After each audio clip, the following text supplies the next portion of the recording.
meu amigo Sérgio Sacani, mais conhecido como Serginho. Boa noite.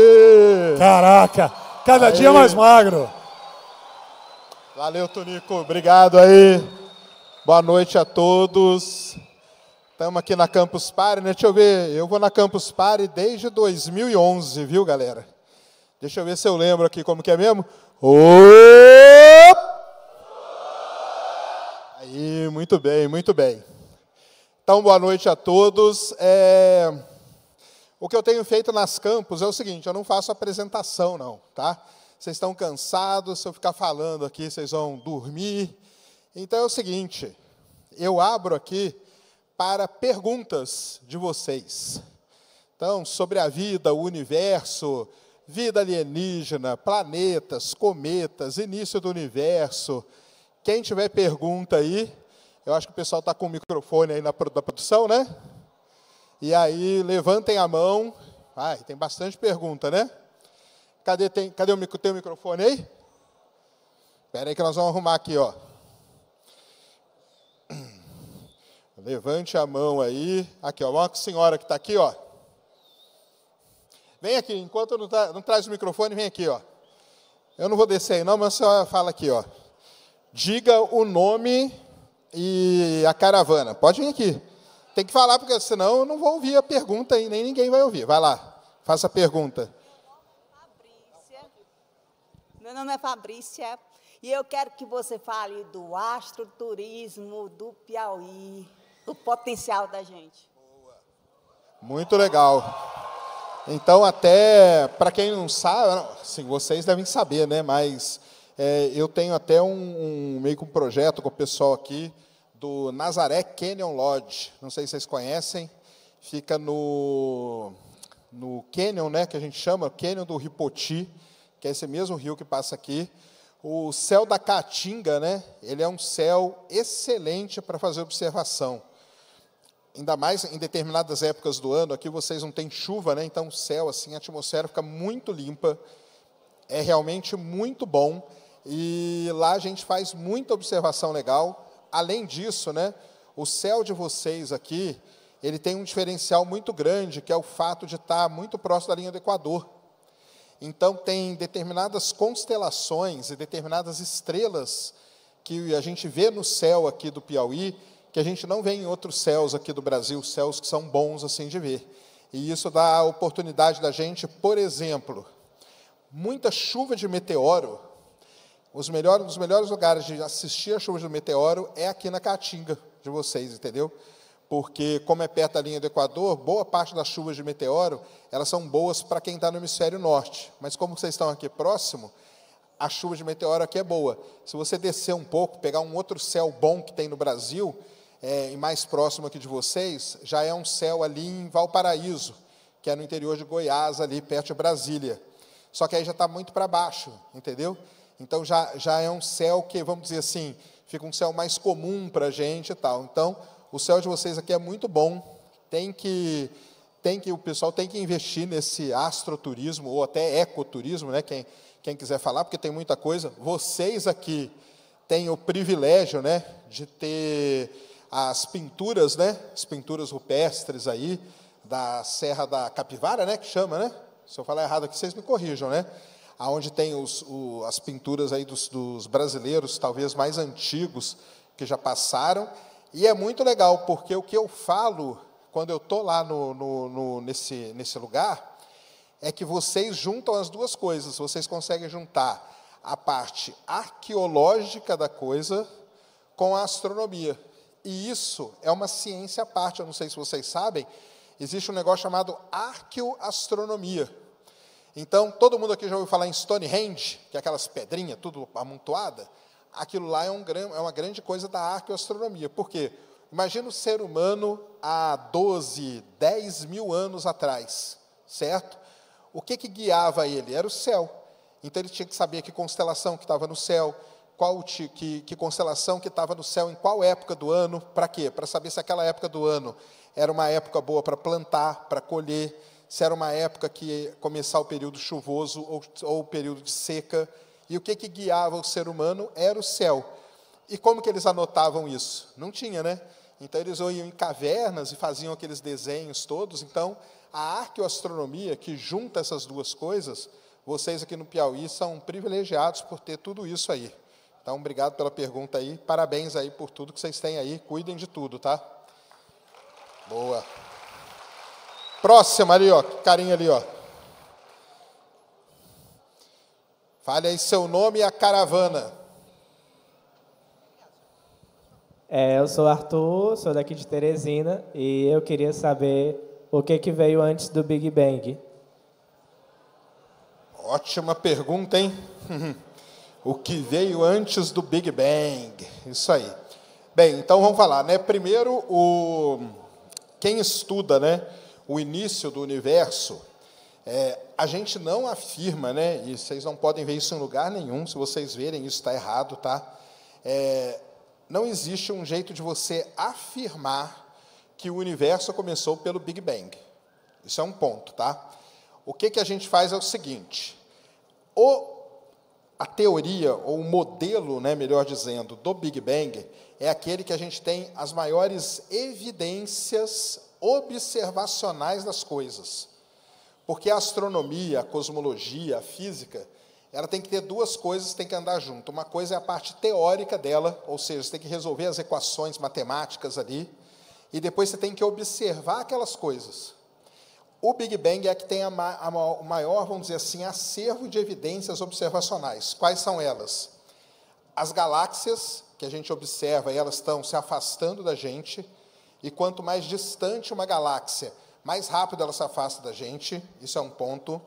Segundo ponto muito importante, é um negócio chamado radiação cósmica de fundo. Se você estuda o modelo do Big Bang, ele prevê que o universo começou quente, foi se esfriando, mas aquela radiação saiu emanando aí pelo universo e está aí até hoje. Nós detectamos ela. Então, a gente tem uma outra grande, fortíssima evidência. Uma terceira evidência é a abundância de elementos químicos que a gente tem no universo, que a gente estuda e bate direitinho com o que o modelo prevê. Então, assim, foi assim que o universo surgiu? Não sabemos, mas o Big Bang é o que tem o maior número de um corpo de evidências melhores. E o que veio antes do Big Bang? Essa pergunta, para quem estuda o universo, ela não faz muito sentido. Por quê? Porque a gente fala que o início do universo não foi só o início do espaço em si, mas foi o início do tempo também. Então, foi a partir daquele momento que o tempo começou a contar. Então, assim, como que vai ter uma coisa antes, se antes eu não tinha nem o tempo acontecendo? Quando Einstein vem com a teoria da relatividade dele, ele cria, né, uma entidade chamada espaço-tempo. Ou seja, ele mostra que o espaço e o tempo são duas coisas que têm que estar juntas. Então, assim, não faz muito sentido para a gente, para quem estuda a cosmologia, que é essa área, a gente falar de coisas antes do Big Bang, porque não tinha nem o tempo antes do Big Bang acontecer. Mas, de novo, foi o Big Bang? Não foi. Quais as outras alternativas para isso? Uma delas, que ficou famosa agora há pouco tempo, é que o universo vive num grande buraco negro, só que a gente não tem nenhuma evidência observacional ainda. Existe também a teoria que o universo nunca teve um início e nunca terá um fim. O universo expande até um certo ponto, aí ele contrai até um certo ponto, depois ele expande de novo, que a gente chama a teoria do universo cíclico. E nós estaríamos vivendo num desses ciclos do universo. Beleza? Boa. Próxima. Aí ele aqui, vai lá. O que aconteceu com o GJ dos 14B? Lá tem vida, lá tem outro local que tem água? Cara, então vamos lá, né? O GJ12 é um exoplaneta, né? Como que a gente vai, pessoal, encontrar vida em algum lugar? Principalmente num exoplaneta. Então, tem esse exoplaneta que ele falou, tem um mais famoso ainda, que é o K218b. Foi detectado nesses exoplanetas um tipo de gás ou uma molécula que ela é produzida pela vida. Aí todo mundo vai falar, opa, chamo vida. Mas não dá para a gente bater o martelo. Por quê? Porque essas moléculas são produzidas também por processos geológicos. Então, hoje, não existe nenhum tipo de evidência, aí o cientista ele usa uma palavrinha meio chatinha, tá? Não existe nenhuma evidência inequívoca que indique que aquilo ali é só vida. Porque é muito difícil a gente detectar algo que é só a vida que produz. Então, moléculas de gás, boa parte delas pode ser produzida pela vida, mas pode ser produzida também por processos geológicos. Como que nós vamos saber disso? Só indo lá. Como que nós vamos num exoplaneta que está a 200, 150, 300 anos-luz de distância? Não tem como. Então, muito provavelmente, pode ser que esteja cheio de vida por aí, mas muito provavelmente nós nunca vamos saber se aquilo lá é vida ou não é, a não ser que a gente vá lá. Beleza? Vamos lá no fundo, lá, ó, pegar uma. Depois vem aqui, ó. Pega uma lá no fundão, lá, ó. Lá no fundo, lá, ó. Tem alguém com o braço levantado lá. Pessoal aí de cima, daqui a pouco nós vamos aí também. Vai lá. Vai lá, vai lá.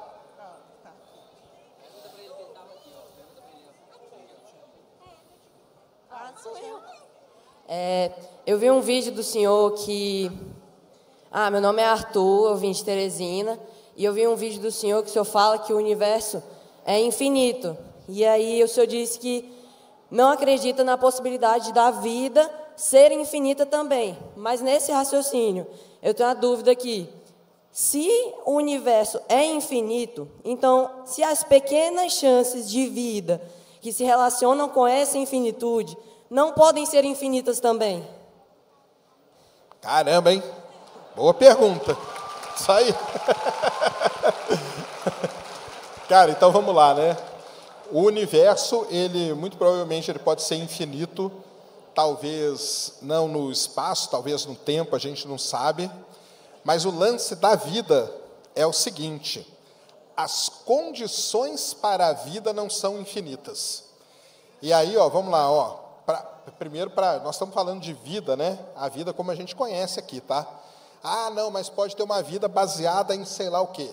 Nós nunca vamos saber, talvez. Mas vamos pegar a nossa vida aqui, ó, do jeito que a gente conhece, a gente sabe de algumas coisas que a gente precisa. A gente precisa do quê? De uma estrela parecida com o Sol, certo? Então, toda estrela que não for parecida com o Sol, você já corta da sua infinitude aí, beleza? Precisamos de um planeta rochoso. A gente vive num planeta rochoso, que é a Terra, beleza? Então, todo planeta que não for rochoso, corta fora também, que não serve para a gente. Além de ser rochoso, o planeta tem que ter o quê? Atmosfera. Não são todos os planetas que têm atmosfera. Então, os que não têm atmosfera, já corta também. Nem vou falar da proporção de gás na atmosfera, porque aí vai ficar mais complicado. Mas hoje a gente já sabe que para a vida existir, a gente tem que ter duas coisas muito importantes, que são placas tectônicas e vulcões. Isso aí é fundamental para a vida. Então, outra coisa, tem que ter uma lua grande igual a nossa lua. Então, quando você vai somando todos esses fatores aí, a gente vai eliminando muita coisa dessa coisa que o universo pode ser infinito, mas as condições para a vida não são. Então, na verdade, as condições para a vida, elas reduzem muito esse tal desse infinito que a gente fala. E é por isso que talvez seja tão difícil encontrar vida por aí. Até agora nós não encontramos nenhuma. Beleza? Valeu. Muito obrigado. Tamo junto aí. Próximo aí, pega. Lá em cima tem um microfone lá? Tem, lá em cima. Tem? Tem. Então pega ali uma lá em cima, lá, ó, lá de cima. Sejam aqui, ó, só um instante. Quem vai? Já tem um aqui para fazer pergunta. Olá, Sérgio, boa tarde, me chamo Gustavo. Gostaria que você falasse um pouco sobre o 3i Atlas, tudo bom? Demorou, hein? 5 perguntas para vocês falarem. Vou aproveitar aqui, ó, que nós temos bastante gente aqui, já que ele falou de vida e você falou do 3i Atlas, fazer uma pesquisa aqui que eu sempre faço. Vamos lá, preste atenção, hein? Quem de vocês acredita que exista qualquer tipo de vida no universo? Micro-organismo, bactéria, coisa simples, tal, não sei o quê, qualquer tipo, qualquer vida, desde unicelular, qualquer coisa. Beleza. Segunda pergunta, de vocês agora, né? Porque se você não acredita que tem essa vida, a próxima pergunta você não pode responder, hein? Segunda pergunta, de vocês, quem acredita que exista vida inteligente? Já diminuiu bem, hein? Beleza. E a terceira pergunta, de vocês agora, quem acredita que essa vida inteligente nos visita ou está entre nós? Pouquinho, gente, está vendo só? Essa é meio a proporção que a gente vê por aí. Por que eu falei isso, né, relacionado aí ao 3i Atlas? Vou aproveitar aqui. Quem acha que o 3i Atlas é uma nave alienígena? Tem alguém aqui que acha que é? Alguém acha? Um lá em cima, você aqui. O outro ali, ó. Cara, 3i Atlas, né? Então, primeiro, por que tem esse nome, tá? 3 é o terceiro, I é de interestelar, ou seja, é o terceiro objeto interestelar que foi descoberto. O primeiro foi 2017, o Oumuamua, o segundo 2019, o Borisov, e agora o terceiro, esse aí. E o Atlas é o sistema de telescópios que descobriu ele, que fica ali no Chile. Quando um astrônomo descobre um objeto, ele calcula a órbita e a velocidade desse objeto. E a velocidade do 3i Atlas é na casa dos 60 quilômetros por segundo, o que dá uns 200 mil quilômetros por hora. Tá? Essa velocidade mostra para a gente que ele não ficaria jamais preso na órbita do Sol. E quando a gente calcula a órbita dele dá uma órbita gigantesca, a gente chama de órbita hiperbólica, e por isso a gente chega à conclusão que ele não veio aqui do nosso sistema solar, ele veio de outro sistema. Muito bem. Quando descobriram o 3i Atlas, começaram a fazer um monte de estudo nele, e o pessoal começou, né, aí vem a parte importante que vocês têm que entender.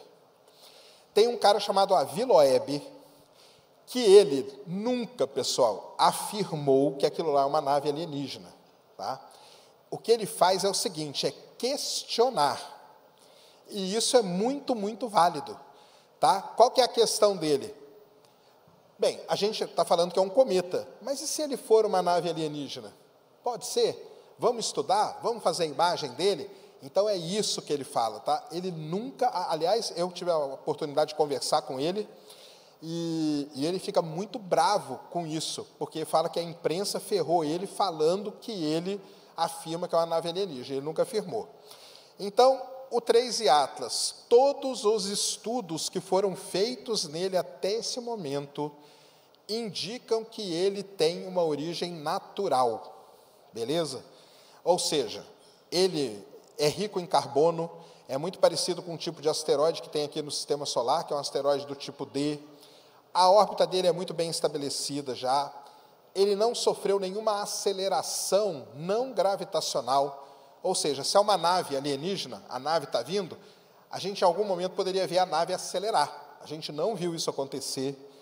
A proporção de... o pessoal fala assim, mas ele tem muito níquel e não tem ferro. Ele tem ferro, sim, só que ele tem uma proporção diferente do que a gente vê aqui.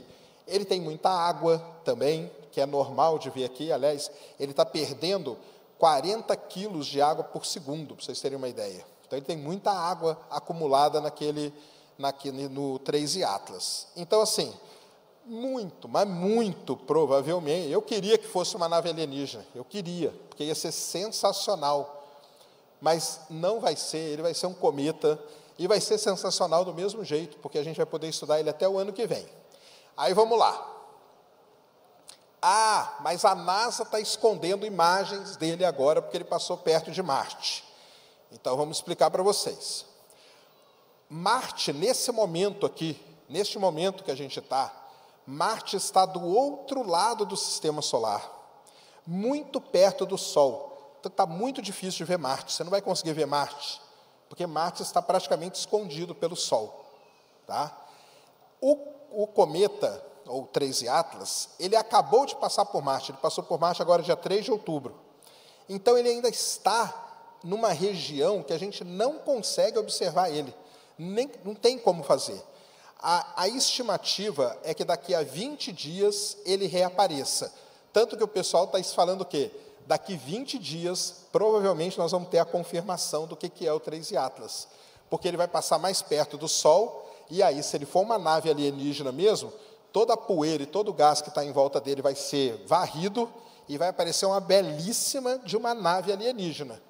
E aí é o que eu falo para todo mundo. Se isso aparecer no céu, você pega o seu cartão de crédito e, cara, detona ele, mas detona, porque não vai ter amanhã, entendeu? Esses caras viram para cá e acabam com a gente, tá? Então, não queria que isso acontecesse, mas se for uma nave alienígena dessas proporções aí, com quilômetros de tamanho, não vai ter para ninguém. Mas ele, muito provavelmente, ele vai ser um cometa.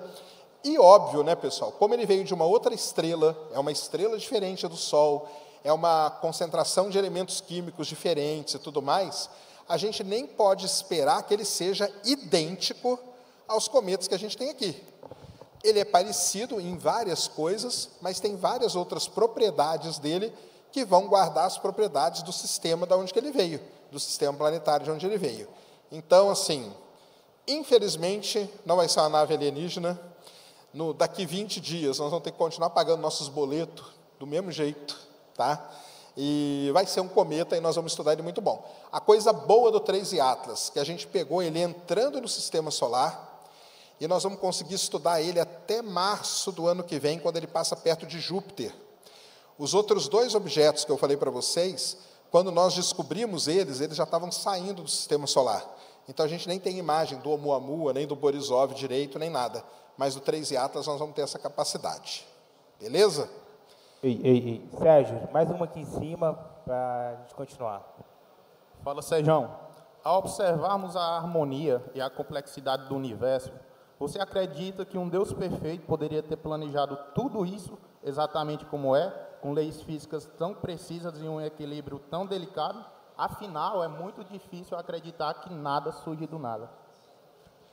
Boa pergunta. Então, vamos lá. Tem 2 partes a sua pergunta, tá?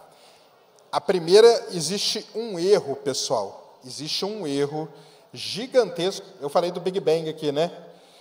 Existe um erro gigantesco quando a gente fala que o universo veio do nada. O Big Bang não é o universo vir do nada, tá? O que existia? Existia uma concentração de matéria muito densa, muito quente, tá? Que a gente chama de plasma de gluon quark. Era isso que existia. Gluon e quark são partículas subatômicas, partículas quânticas, e elas criam partículas virtuais, e tem toda uma propriedade quântica ali, e nessas flutuações da quântica é que o universo começou a se expandir de acordo com o modelo do Big Bang, que eu já falei, que é o que tem mais evidência, mas a gente não pode afirmar que é isso. Então, só para corrigir a sua pergunta, tem esse pequeno erro que muita gente fala, aí, ó, como que do nada surgiu tudo? Não é do nada, beleza? Isso é um ponto. O segundo ponto, cara, vou falar que acho que a maior parte do pessoal já sabe, né? Eu, embora minha mãe seja espírita, dona de centro espírita, meu orientador de doutorado, ele é monge budista. Não é nem que ele é frequentador do budismo, ele é monge. Eu sou ateu, entendeu? Então, assim, eu, particularmente, eu não acredito em Deus e nem na parte da criação. Eu não tenho o menor problema com isso, tá? O menor problema. E outra coisa, tá? Vocês nunca vão me ver defendendo isso com unhas e dentes e nem querendo convencer, eu nem quero convencer vocês de absolutamente nada. Tá? Se você acredita numa determinada doutrina, numa determinada religião, num determinado Deus, e isso te faz bem, o importante é você estar bem. Siga bem com isso, entendeu? Eu, assim, nunca tive o menor problema com isso, nem de falar que eu sou ateu, nem nada, mesmo porque a minha intenção não é vir aqui convencer vocês disso, tá? A única coisa que eu tento é olhar pelo lado científico as coisas que a gente tem aí no universo. Beleza? Próxima. Vão aqui para baixo agora. Vem aqui no meio, aqui, ó. Esse aqui na ponta, aqui, ó. Aí, ó. Aí.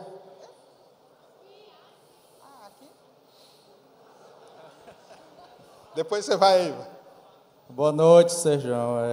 Meu nome é Yuri, sou de Teresina. É sobre o James Webb. Quais as maiores descobertas, na sua opinião, e o que ele pode detalhar melhor com relação ao Hubble? Não, desculpa, cara, eu não entendi o começo. Como que é? Sobre o James Webb. Quais as maiores descobertas, na sua opinião, e o que ele pode detalhar melhor com relação ao Hubble? Ah, o James Webb, né? Cara, o James Webb é o maior telescópio espacial que a gente tem. Ele é um telescópio que observa, diferente do Hubble, tá? É muito legal isso, porque muita gente acha que, por exemplo, qual que é melhor, o James Webb ou o Hubble? Não existe isso, tá?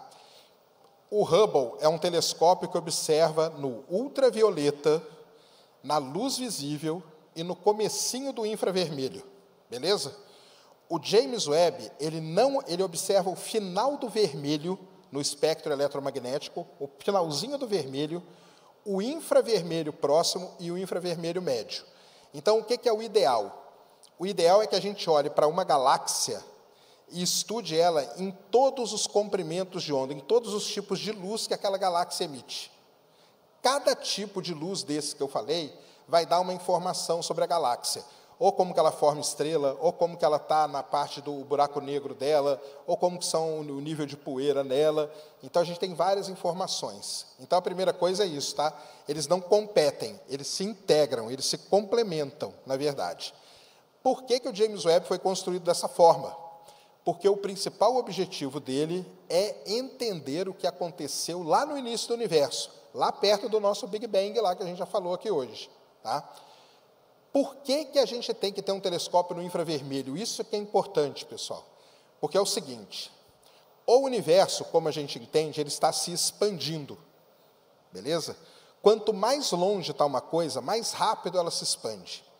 E aí é o seguinte, quanto mais rápido uma coisa acelera para longe da gente, essa coisa que a gente está vendo, ela tende a ir para o vermelho no espectro eletromagnético, ela fica avermelhada. Por isso que o James Webb é desse jeito. Para tentar ver as coisas mais longe do universo, ele tem que ver no infravermelho. Beleza? Só resumindo. Ele tem 6,5 metros de diâmetro, é um baita num telescópio. Cara, e desde o dia que ele foi lançado, então, vamos lá, primeira coisa, né? Ele já bateu o recorde da galáxia mais distante. Ele detectou uma galáxia que está apenas a 290 ou 280 milhões de anos depois do Big Bang. A gente tem a esperança que ele chegue até 200 milhões. Então, ainda tem mais um tanto aí para a gente ganhar com observação com ele. O recorde anterior do Hubble era 400 milhões. Então, ele já conseguiu ver coisa mais longe. E, obviamente, quando ele vê mais longe, ele vê um monte de coisa ali que a gente não conhecia. Então, ele está descobrindo várias e várias coisas com relação à galáxia.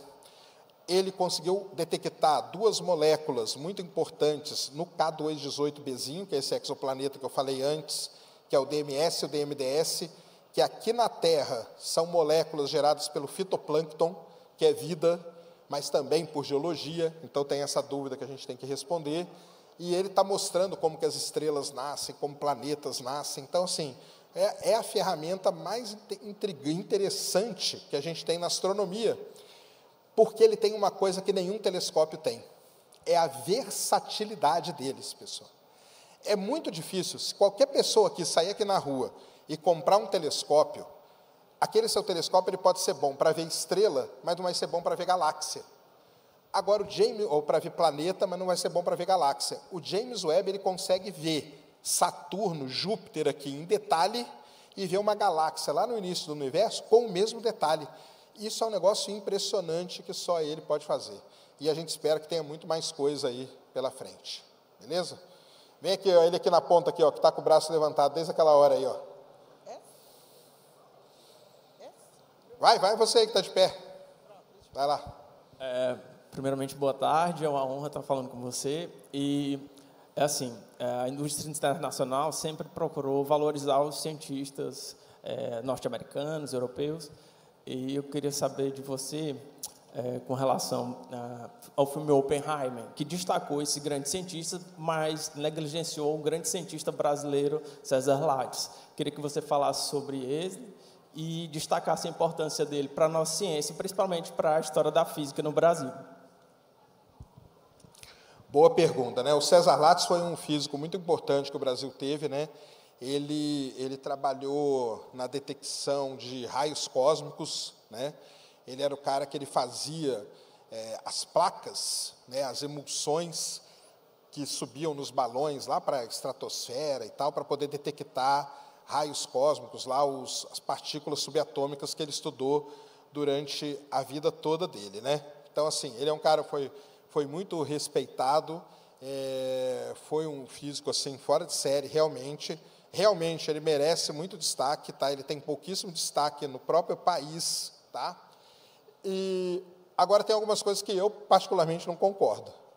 Então vamos lá. Dizem que ele é um cara que, por exemplo, ele foi injustiçado por não ganhar o Prêmio Nobel. Tem uma questão, o negócio de Prêmio Nobel é um negócio muito complicado, tá? Ele jamais ganharia o Prêmio Nobel, porque ele não era, na equipe de que estava trabalhando naquelas placas lá para poder detectar o raio cósmico, ele não era o principal pesquisador. Ele era um pesquisador que fazia parte daquele grupo de cientistas. E a principal descoberta na área dele, que era a parte experimental do negócio, nem foi ele que fez, foi o pessoal da Kodak, na época, que descobriu lá um filme lá que detectava melhor. Mas ele teve uma grande importância em tudo isso, mas da história toda dele que é contada, eu, particularmente, eu já li todas as cartas dele, tudo. Ele chegou deu aula lá na USP, entendeu? Lá no Instituto de Física. Lá a gente tem um acervo gigantesco das coisas dele. E se você lê todo o material que está disponível do César Lattes, você acaba descobrindo que ele não era o principal cientista. Então, assim, não teria nem como ele ganhar um prêmio Nobel, entendeu? Não teria como, porque ele não era o principal cara daquele grupo de pesquisa ali. Mas o que não tira, tá, pessoal? O que não tira nada dele, ele foi uma grande pessoa, um grande pesquisador, e você falou certo, ele merecia muito mais espaço, né? E a gente falar muito mais dele. Quem homenageou ele foi o CNPq. Para quem é professor aí, quem é pesquisador em universidade, sabe, né? Você tem que ter o famoso currículo Lattes. O currículo Lattes é em homenagem ao César Lattes, da gente ter que colocar lá os trabalhos e tudo. Mas uma boa lembrança aí do grande César Lattes. Beleza? Próximo aí. Vamos ali naquele canto ali, ó. Ali, ó, aquele lá que levantou a mão.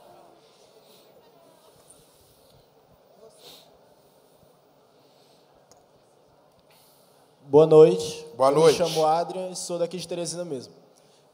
Eu tenho uma dúvida sobre os estados da matéria.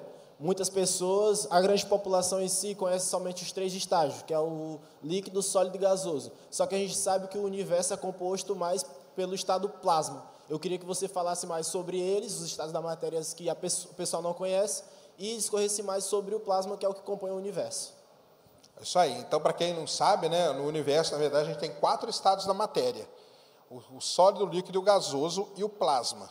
Por que pouca gente conhece o plasma? Porque o plasma não está no nosso dia a dia. O que é um plasma? Então, vamos lá. Quem acha que o Sol... Vamos lá, hein? Pergunta importante. Quem acha que o Sol é uma bola de fogo? Bola de fogo. Ah, que bom, ninguém acha. Ufa. Vamos lá. Quem acha que o Sol é uma bola de gás? Aí que tá, ó, não é. O Sol, ele é um plasma. Então, o que é um plasma? Se eu pegar um gás e superaquecer esse gás a milhões de graus, para quem não sabe, no interior do Sol, ali no núcleo do Sol, a temperatura bate ali os 15 milhões de graus. Se eu superaqueço um gás, ele muda de estado, ele vira o que a gente chama de plasma. Lembra que eu falei para vocês que lá no início do universo, o que a gente tinha era um plasma de gluon e quarks? É exatamente isso, tá? Então, era uma matéria extremamente densa, extremamente quente. Ela era tão quente, que o gás vira o que a gente chama de plasma. O plasma ele é muito importante hoje para reatores de fusão nuclear. Então, um reator de fusão nuclear, que é o famoso segundo sol chinês aí, se vocês escreverem segundo sol chinês aí no Google, aquele negócio lá, ele é um reator de fusão. O que roda ali dentro dele é um plasma. E esse plasma está superaquecido e ele vai gerando energia através da fusão nuclear. Então, o plasma é isso, tá? Basicamente, ele é um gás a altíssimas temperaturas, superaquecido, aonde a matéria muda de estado. O que tem hoje é que tem pessoas, físicos principalmente, né, que estão tentando estudar o 5º estado da matéria. Aí já começa uma viagem e tal. Mas então, para quem não sabe, ó, a matéria tem 4 estados: sólido, líquido, gasoso e o plasma, que não é tão comum, porque também, que bom, né? Se tivesse um rio de plasma passando aqui, a gente estava ferrado, mas não tem. Beleza? Vai ali, aquele ali atrás, que está fazendo assim com a mão, ó. Boa noite. Queria parabenizar já pela palestra, né, o Sérgio, por ter vindo aqui. E dizer que eu sou um grande fã. Meu nome é Jean, né? E eu queria aproveitar sobre 2 perguntas que fizeram, né? A primeira foi sobre telescópios. Eu queria saber se é possível fazer um grande megatelescópio algum dia, futuramente, utilizando lentes gravitacionais. E a segunda era aproveitar a deixa aqui do 4º estado da matéria, para você falar um pouco sobre o condensado de Bose-Einstein, que muita gente dizia ser o 5º estado da matéria. Vou começar por essa última aí, que é do condensado, né? Exatamente, o pessoal estuda isso aí como sendo o 5º estado da matéria, né? Então, vai além, né? Vai além ali do plasma e tudo, só que é uma área que precisa de muita pesquisa ainda, e vou usar esse exemplo para citar aquilo que eu já falei, né? Na física, a gente tem toda a parte teórica, só que a gente tem que ter a parte experimental acoplada com isso, né? O condensado, ele, teoricamente, ele está ali, todo descrito e tudo mais, só que na prática a gente não conseguiu ainda atingir esse estado aí da maneira como a gente quer. Telescópio, né? Telescópios aqui na Terra, eu não sei o que é um grande telescópio para você, mas vamos lá. O maior telescópio da Terra hoje em atividade, ele tem 10,2 metros de diâmetro.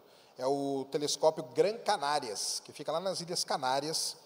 E agora nós vamos ter aqui no Chile o telescópio, o ELT, que é o Extremely Large Telescope, que ele vai ter 39 metros de diâmetro.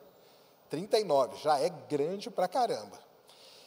O problema de telescópios, né, é que e o problema da astronomia, tá, pessoal, é esse. A astronomia, ela tem uma barreira muito grande, que é a barreira da tecnologia. Então, se a tecnologia não avança, a astronomia não consegue avançar. Então, por exemplo, lente, eu não consigo ter uma lente de metros de diâmetro, porque ela começa a dar um monte de problema. Espelho, que são esses outros telescópios que eu falei, o pessoal usa segmentos de espelho, só que tudo acaba tendo um limite tecnológico em tudo isso. Ele citou a tal das ondas ou das lentes? Das lentes, né? As lentes gravitacionais, que elas não são bem um telescópio, né? Elas são um alinhamento. O que é uma lente gravitacional?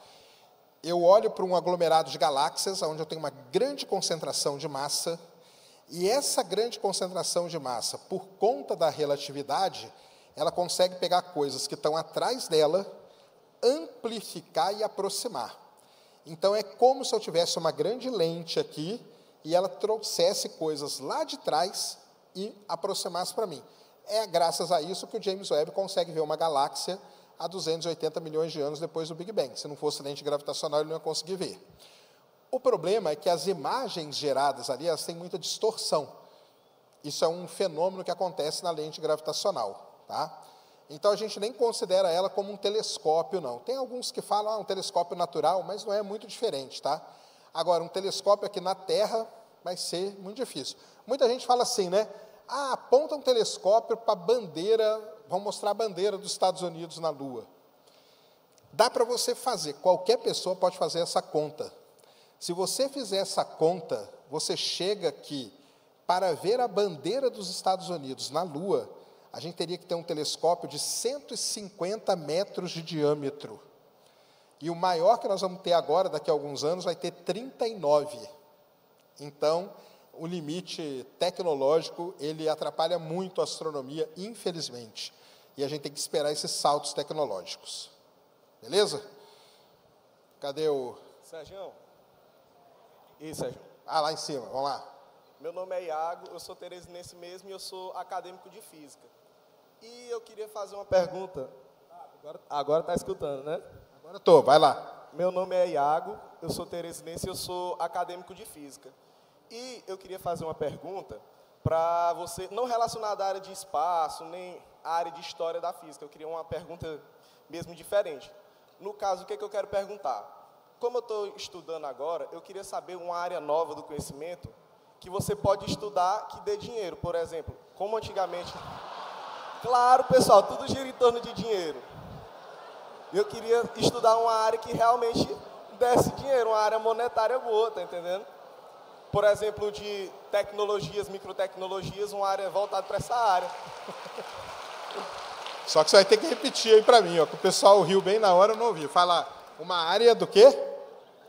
Uma área que dê dinheiro. Ah, uma área que dê dinheiro? Justamente. Ô, cara, o dia que vocês descobrirem, vocês me avisam também, ué. Rapaz. Aí... Eu queria, cara, entendeu? Não, mas tem muita área, o pessoal estuda. E que você pode... Você é físico? Físico? Então, eu vou te dar uma dica aqui, ó. Eu fiz geofísica, só que eu fiz o curso de física basicamente inteiro e boa parte do curso de geologia. Todos os físicos que estudaram comigo naquela época, hoje eles estão muito bem financeiramente. Porque o que acontece? A sua área, que é física, ela é muito desejada pela galera de banco, principalmente pela galera que mexe com investimento, a galera que mexe com bolsa de valor, entendeu? Com esses negócios de trade e tudo mais, porque o físico, ele tem uma visão analítica das coisas, uma coisa lógica muito grande. Isso facilita demais. Então, muito banco, você acha que ele vai lá contratar um economista para mexer com isso? Ele contrata um físico, porque o físico ele tem essa facilidade. Muitos hoje sabem, e se vocês não sabem, que é uma área aí boa aí para... Vocês devem ter assistido a palestra do Guanabara aí já hoje, né? Ontem, ele falou de inteligência artificial. Então, aprendam, entendeu? E aí você tenta buscar uma área onde você pode aplicar isso de maneira produtiva. Isso vai dar dinheiro. Você quer uma área que dá dinheiro, é isso aí. Mas você já está numa área, que é a física. Então, se você seguir na física e ir pelos lugares certos, cara, você vai se dar muito bem. Boa parte de redes sociais contrata físico para isso, tá? Então, fica aí a dica, engenheiro também. Essa galera das exatas, que tem essa visão mais analítica da coisa, são muito bem vistos. Obrigadão, Sérgio, é nóis. Beleza? Acho que é a última, né? A última. Vamos pegar uma mulher aí. Mulher fez pouca pergunta. Cara, aqui, ó, vem aqui na frente, ó. Essa aqui, ó.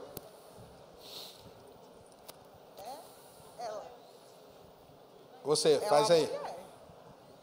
Oi, Sérgio, eu sou a Sara, sou teresinense, grande fã sua, ateia também tenho essa dificuldade.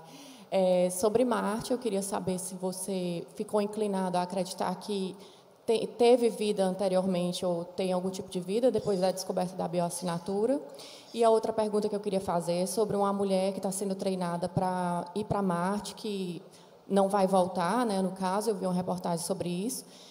O que é que ela pode enfrentar? Se você acha que ela consegue sobreviver a essa viagem ou não sobreviver quando chegar lá? O que é que você acha disso? Se você aceitaria essa missão e se de fato isso vai acontecer mesmo.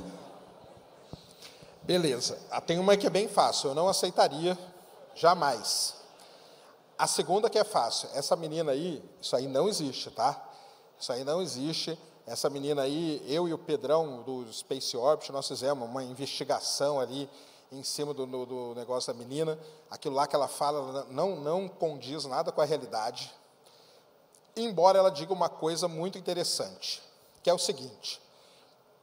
Para a gente ir para Marte, vamos fazer um exercício aqui, ó. Uma viagem de ida para Marte demora 9 meses. Então, ir e voltar de Marte dá 1 ano e meio, 18 meses, beleza? Se eu for para Marte, eu não vou poder chegar lá e voltar. Eu vou ter que esperar uns 2 anos, mais ou menos, para a Terra e Marte estarem na posição correta. Show? Então, se a gente fechar uma conta aqui, entre ir e voltar de Marte, vamos arredondar, vai dar 4 anos. 4 anos. São 4 anos que o seu corpo vai estar submetido a uma gravidade muito menor que a gravidade aqui da Terra. Isso vai dar um problemaço gigantesco em todos os níveis que você puder imaginar.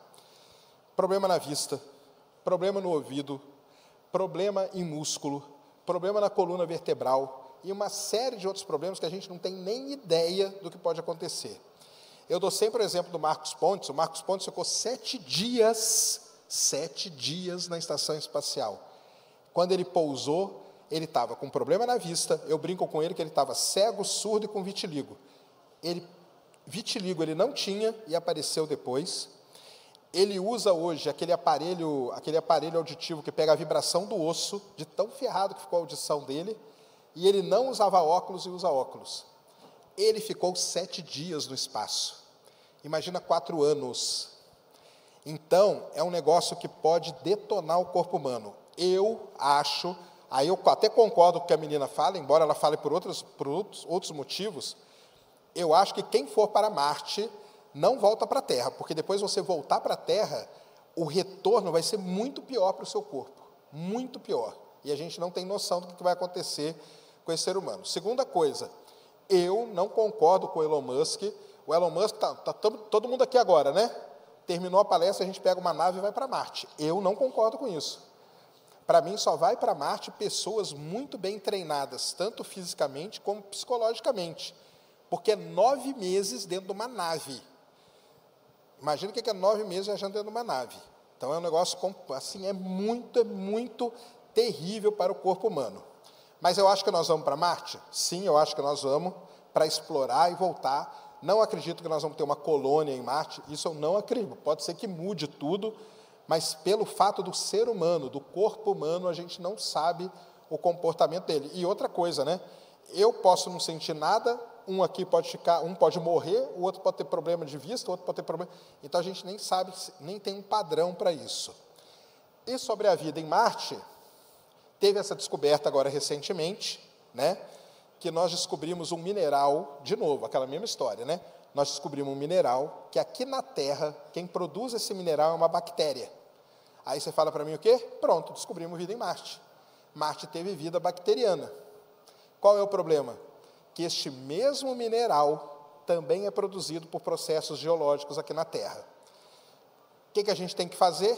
Pegar essa amostra de rocha que está lá e trazer essa amostra para a Terra. Isso vai acontecer? Não sabemos, porque a missão para fazer isso, ela custa 11 bilhões de dólares. E a NASA, atualmente, ela vive uma crise gigantesca, tá? Ela tem que se aliar às empresas têm que propor um plano para ir lá trazer essa amostra. Então, infelizmente, de novo, cai naquela palavrinha que eu falei, nós não temos uma evidência inequívoca. Sempre pode ser vida, mas pode ser outra coisa também. A gente tem que eliminar esse outra coisa também. O dia que a gente eliminar isso, beleza. Agora, se eu acredito que Marte teve vida no passado, eu acredito. Mas vida microbiana e coisas do tipo. Beleza? Acho que é isso, né? Queria pedir aí, ó, todo mundo está de celular aí, ó, liga aí a lanterna aí do celular, já que vocês falaram de vida no universo aí, liga aí. Liga aí a lanterna, todo mundo. Ah lá, sem medo, quero ver quem vai ter medo agora, hein? Liguem aí. Aproveitar aqui, ó, vocês são aqui, a maior parte de vocês é daqui de Teresina, eu estarei aqui de volta, tá? Eu estarei aqui em Teresina de volta no dia, deixa eu ver aqui para vocês, ó, no dia 11 de novembro, estarei dando uma palestra no CREA, aqui de Teresina. Então, a galera que for da engenharia e tal, ou procurem o CREA de Teresina, estarei lá no dia 11, e no dia 13 a 16, estarei lá no Atacama da Caatinga, lá no observatório, fazendo observação. Vocês foram no meu perfil, tem tudo lá, para quem quiser estar lá comigo, vai ser muito legal. Ligaram aí, todo mundo? Liga aí, tenha medo não. Salve, salve, amigos da astronomia em todo mundo. Vim aqui em Teresina, e como eu faço em todo lugar que eu passo aí, né? Todo mundo pergunta de vida no universo e tal, né? A gente ficar escutando o universo é chato demais. Mas nós aqui, ó, em Teresina, aqui na Campus Party, nós vamos fazer o quê? Mandar uma mensagem. Será que veio alguém para mandar aí? Mandando mensagem aí, galera! Aê! Valeu, Teresina. Valeu, Campus Party. Obrigadão aí. Obrigado, pessoal. Boa noite. Grande Sérgio Sacani. E lembrando que o meet and greet com Sérgio Sacani e Gustavo Guanabara vai ser logo na sequência da cerimônia de encerramento que começa em